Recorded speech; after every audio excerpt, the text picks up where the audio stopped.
Hello and welcome back to another episode of the podcast. It's great to have you with me again this week. So, look, this week I want to talk about a subject that, again, I've had a question from a listener, which is great. By the way, if you've got a question, you're listening to this and think, I'd love James to discuss my particular topic, then reach out to me on social media.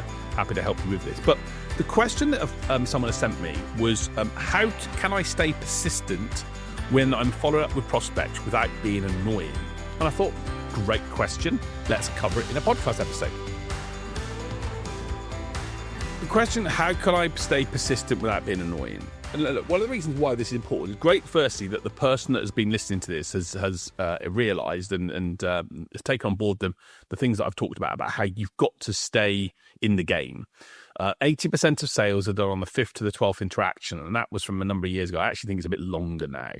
So you've got to stay persistent and consistent, and too many people aren't doing it. So I did a survey on my LinkedIn a couple of weeks back, and 67% of people give up after 1 to 6 times. So the person that's listening to this is obviously persistently following up or being persistent, which is great, but they obviously want to make sure they're not annoying, because the last thing we want to do is to be annoying and make people then hate us, or not hate us, but dislike our brand and what we do. So, great point. So let's talk about this in a bit more detail.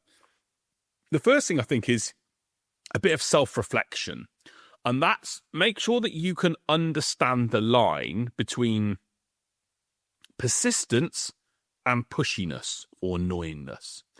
And if you, the first part of that is about making sure if you're being pushy and being annoying, the chances are that you're quite aggressive in your follow-up. I see people that say, it's the 3rd time I've reached out to you now, as if to say, you're wasting my time. And I'm like, well, why has that got to do with me? So that's an example of annoying. Don't say that. I think that's a terrible way to follow. It's the 3rd time. I'm reaching out one final time, as if you've given me one more chance to work with you. That, to me, comes across as annoying. You're not being respectful of the other person. When people are annoying or being pushy, they're not respectful of the other person. They don't understand that person's situation or their concerns. So when you're being pushy, you're just pushing your services all the time. That to me is not where we want to be. Where we want to be persistent is where we are consistently following up and talking about challenges that we know that person is facing. When we're talking about things that are relevant to them and are specific to them, and not just them being another number on the bedpost. When we're respectful of their time. So we're not subservient, but we're respectful of who they are and the role they have. Or when we're in a position where we are focused on giving some value and some insights. And I think I shared with you, there was a record that I had a number of years ago. And I say the lady's name because I've got no problem. Lynn Copson. I remember her name was Lynn Copson. And in one of my previous businesses, I had my record was 19 times I followed up with Lynn Copson over a period, I think it was like 9 months, where I followed up with her on a consistent basis. And in the end, she gave in. She said, "Yeah, okay, thanks. You've been very consistent over time. Let's put a plan in place to do some business together." And what I'd done is I'd continue to follow up with some value and some insights, not just saying, "Lynn, have you made a decision? Do you want to work with me?" I'd been persistent but engaging. I'd been respectful of her and all those elements. So firstly, understand the difference between persistence and pushiness, and be self-aware. Look in the mirror. And look at the way, great way to do that is to get your phone. And when you're on calls, if you're on calls with, for example, people, record your phone or look back at the last 5 or 6 emails that you've sent to your prospects that you're engaging with and see whether in those emails you've been serving you with a request or are you serving the other person. So if you're serving you, i.e. you're looking for the update on the proposal, the chances are that you're going to come across as being pushy and a bit annoying.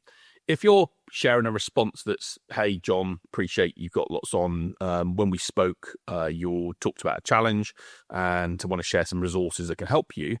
Or even if you don't know the person, "John, we've never met, but I understand you're the finance director of an organization and therefore you've got a big responsibility. So here's a couple of resources or a couple of bits of information that I think you'll find valuable." You're going to be more inclined to be seen as being helpful and useful than a pain. So, yeah, as I say, 19 times was my record with Lynn Copson. You've got to make sure, and it's hard to still do that. It's hard to keep giving 19 times without being a pain, but you have to keep doing it. And there is a story I share of a postman. I'm a golfer, as anyone knows me. By the way, if you're ever trying to sell to me, pick up the fact that I love golf and cricket. Anyone that picks up the fact that I love golf and cricket and football, you're gonna probably get more of a chance to engage me, because you're gonna see that you've understood me. But there's a golfer called Mark Johnson, I think his name was, and he was a big fan of a golfer called Sergio Garcia, and he tweeted Sergio Garcia, can I be your caddy? To being a caddy, carry the bags, and you'd be on on the course with the player. And he tweeted Sergio Garcia, can I be your caddy? And Sergio Garcia just ignored it, because these guys get lots of requests. And 226 days later, consecutively, he'd tweeted Sergio Garcia, can I be your caddy? And eventually Sergio Garcia said, yes, you can. So I guess the point is, was that annoying for Sergio, or was it just persistence? The point is, you've got to be persistent. And in the end, I think from what I hear about the story, Mark was just doing some funny stories. He was sharing some insights. He was sharing some funny ways to get Sergio to listen to him. And in the end, he got his reward. So just remember, don't be aggressive. Don't, start to, undermine the other person when you're following up with them. Expect and respect their time, and that's going to help you a lot. But the other key thing I want to talk to you about in relation to how to follow up without being annoying is to change your perspective. So many people focus the perspective on selling. I want to sell what I've got, product or service, and sell it to that person. And when you change your perspective from selling to helping or to problem solving, then things will change dramatically, and you won't come across as this annoying, pushy, arrogant salesperson. So when you're focused on helping the other person, on solving, on serving, I just think sales is about serving someone, then that perspective is going to change. Because if you really care about helping people and supporting them and giving them things that can make their world a better place, then why would you stop doing that? You don't get I always think a good example of this, and sometimes religion is a really weird thing to talk about, but missionaries, or people that, I have huge admiration for missionaries that are in different countries who, they don't stop just because they've had one tough time. I was watching a program the other day, and they were, this couple had gone to the other side of the world in, weird, very stressful conditions. And they were like, why are you doing this? Well, because we were, this is the role that God gave us to do, and we're going to keep doing it because that's our mission. So, I guess the key thing is you've got to remember that, and their focus is on helping. Their focus is a bigger picture than, not rather than just selling religion to people. They see it as their mission to do it. So focus on helping. If you can focus on, rather than just selling to a client or to prospects, what can I do to make their world a better place? What can I do to change things for the better? What can I do that can reduce the stress for them? What can I do that can make them smile? And one of the things that, and if you're watching the podcast online, if you listen to the podcast, you won't see me do this, but if you're watching, then you will see me do this. But I always think about, one great way to think about this is whoever you're talking to at the moment, you're engaging with. Picture this as me. If you're listening I'm picturing with my head in my hands and doing that sort of expression where you'll have seen where people are a bit stressed, where they're rubbing their head and they're rubbing their hands. And I always say to people, I want you to imagine your prospect that you're trying to talk to doing that at the moment. What's the thing on their desk, or what's the thing when they're sitting at their desk or sitting at a chair that's making them go, oh, what an issue, another issue that we've got. And that's the thing that they're going to be interested in. And even though that may not be what you sell, if there's something you can do to help them solve those issues, that's going to make them want to engage with you and have a conversation with you more than if you just don't think like that. So try and think about how you can focus on helping them solve problems, help them solve issues. What can you do that can bring them to a position where they go, okay, this is really useful for me. This has made a difference in their world. And when you become a problem solver, great salespeople and business people are not selling something, they're consultants, they're solution. They find solutions, they find problems to solve and help them solve them. When you do that, you become this go-to person that's of value rather than a pain in the backside. So firstly, understand that you need to go from selling to helping. But part of that is also about understanding that you really that sales is a journey. And I talk to people a lot about the sales cycle that you have and the journey that people will go on. And, people don't always, there are some people that will go, yeah, see something and make a decision straight away. If you've listened to other podcasts I've done, I talk about the 4 colors and how there are 4 colors of people, and reds will make decisions quite quickly. But reds tend to be, or dominant people tend to be, they're 10% of the world. Most of the world are 70% of the world are greens and blues who move slowly. So therefore, if you are trying to push them down a path too soon, desperation is a stinky aftershave or a stinky perfume. So they're going to just feel like you're being too pushy to them. You've got to accept that there is a journey, that things will take time. People need a bit of time to cogitate and to let things absorb and to come through.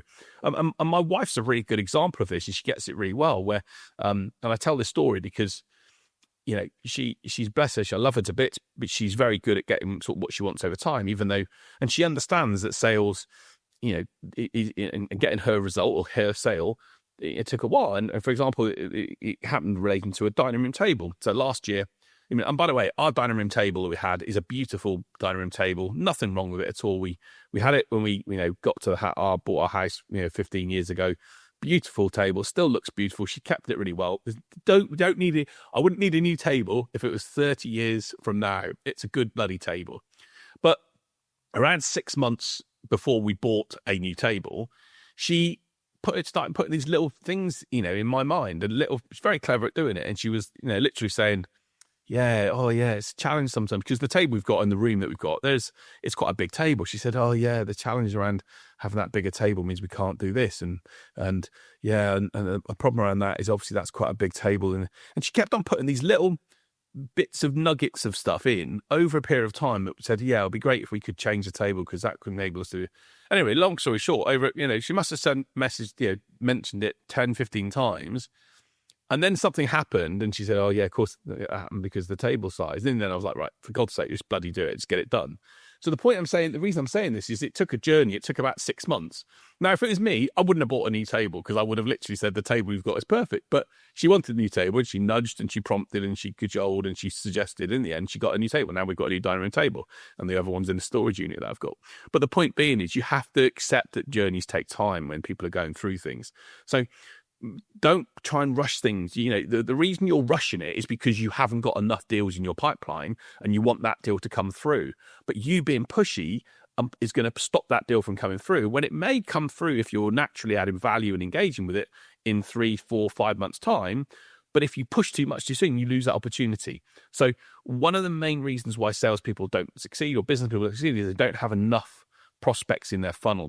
Imagine you've got plates spinning. You want 20 plates. When you see these guys that are spinning plates, you want 15 to 20 plates spinning. And your job is to keep going around and spin, just keep that plate spinning. And by the way, the plate will spin. And you sometimes see in these videos, the plate's about to fall off and someone will just go give it a little nudge and it carries on for a little bit longer.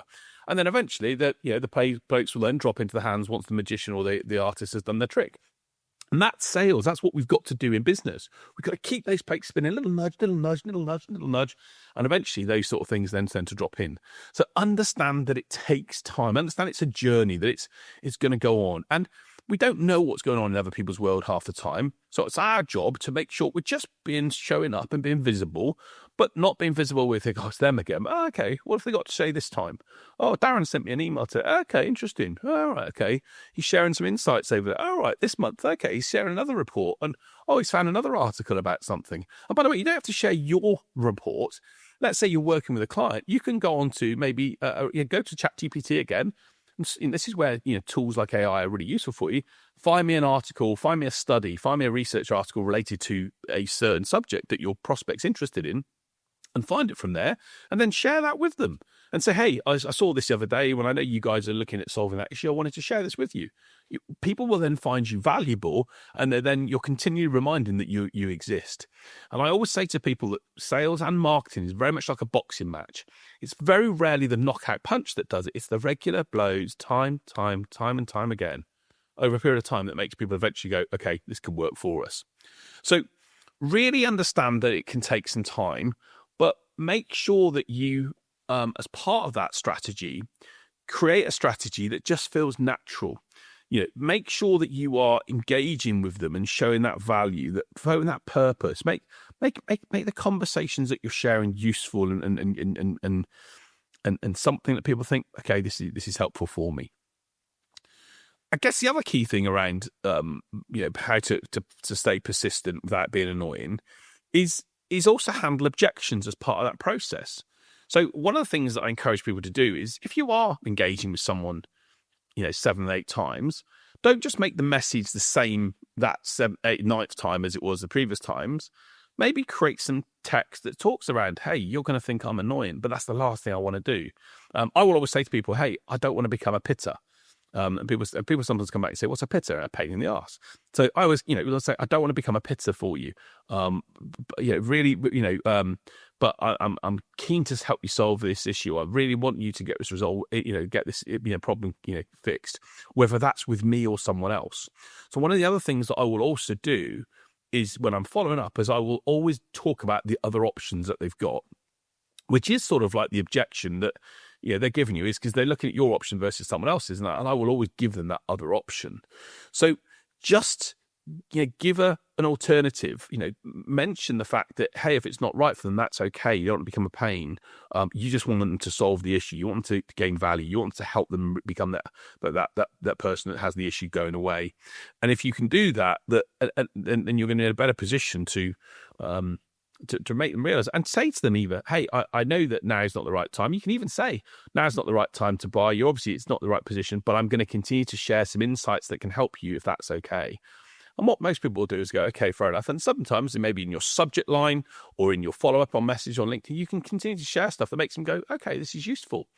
Now, what doesn't work, and I get countless examples of this. I had a guy on LinkedIn the other day who literally was like, and I was going to reply to him, and in the end, I thought, I can't be asked. It was too difficult.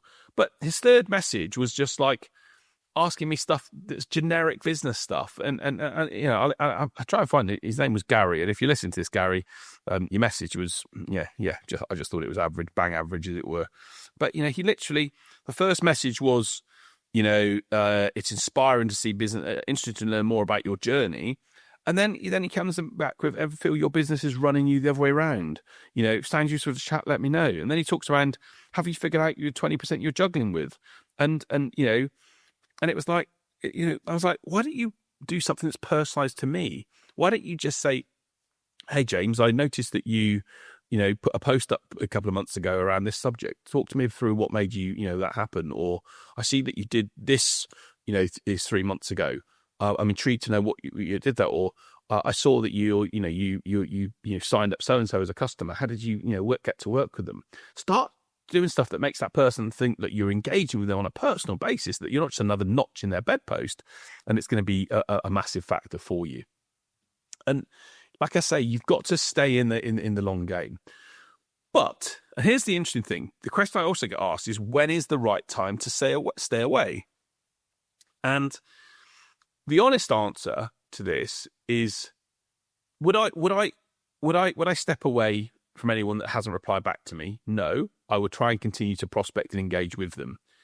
If someone specifically says, thanks, but I'm not interested in this, I would at that point then say, okay, totally understand and respect that. Again, like I've said in previous podcasts, no's are okay. What we don't like are maybe. So if someone said that to me, I would be very much inclined to say, totally respect that. Thank you for letting me know. I wish you well. No problems at all. But I might just say, out of interest, would you still be open to me sharing some insights and value with you, or would you rather not me communicate at all with you? So I would probably still leave it open if I could, just to be able to say to them that can I still keep emailing them some insights and value. And the reason being is because I don't want to delete them from my record list if they've just got the barriers up, so they don't feel like they want to be sold to right now, but they still might be helpful to get other insights in time. And if they say, no, thanks, I don't want anything, then I would say, fine, no worries at all, and move them off the list. But I would do that, but under the impression, as I said, about being able to offer value and to share insights with them. So I really encourage you to, and if you do this, and there are some people will obviously, the other thing I also see people doing here is they take one person's story or example as a case where they should, they make, because one person says don't do this, they feel that should mean they shouldn't do it for the other 99. The statistics show that we've got to engage over a period of time. But as I mentioned, if you do it with value, if you understand their world, if you personalize with it, then you can stand a better chance of engaging with people. And like I said, my record with Lynn Copson, 19 times. It might take you 10, 15 times to do that. But if you add value and show some use and become someone that they think, what are they sharing today? Create some curiosity, create some intrigue, create some insight, you're going to be in a far better position to get the results that you want.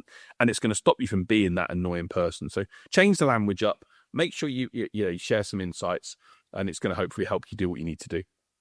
But there is no guarantees in this. We always, as I say to people, some people are different, and that's the nature of it. But just understand what the difference is between being pushy and persistent. So don't use that aggressive language. Be a real helper and a supporter and a solution consultant rather than just a typical salesperson, and it's going to stand you in great stead.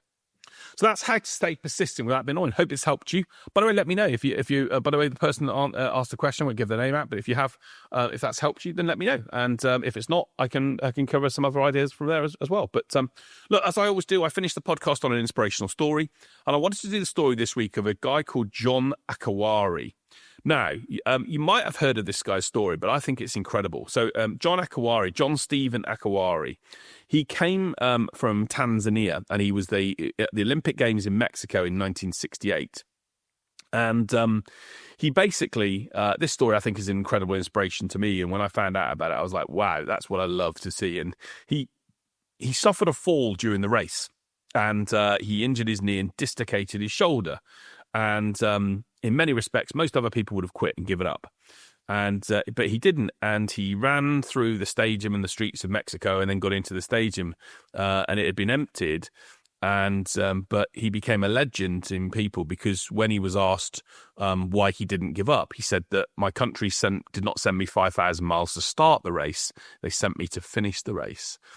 And I think if there's a video that we'll share of this guy, and I just think, what an inspiration of a person that even though he couldn't win, but delivered what he said he was going to do. And even through tribulation back in 1968, and again, there would have been some terrible scenarios, I'm sure, around that time of the way people were treated. He had the courage and conviction to do what he said he would do. So my inspiration to the story today is John Stephen Akawari, brilliant Tanzania runner in the 1968 Olympic Games, completed the marathon. Even though he didn't finish in the medals or was last, he did what he said he was going to do. And I think sometimes when we we've got that commitment to delivering and doing what we say we will. It's a great achievement. So hope you can take inspiration from John Stephen, and that his story can help you motivate you to keep going and keep doing things. I thought it was typical and a good story to use at the end of the conversation today. It's more about persistence.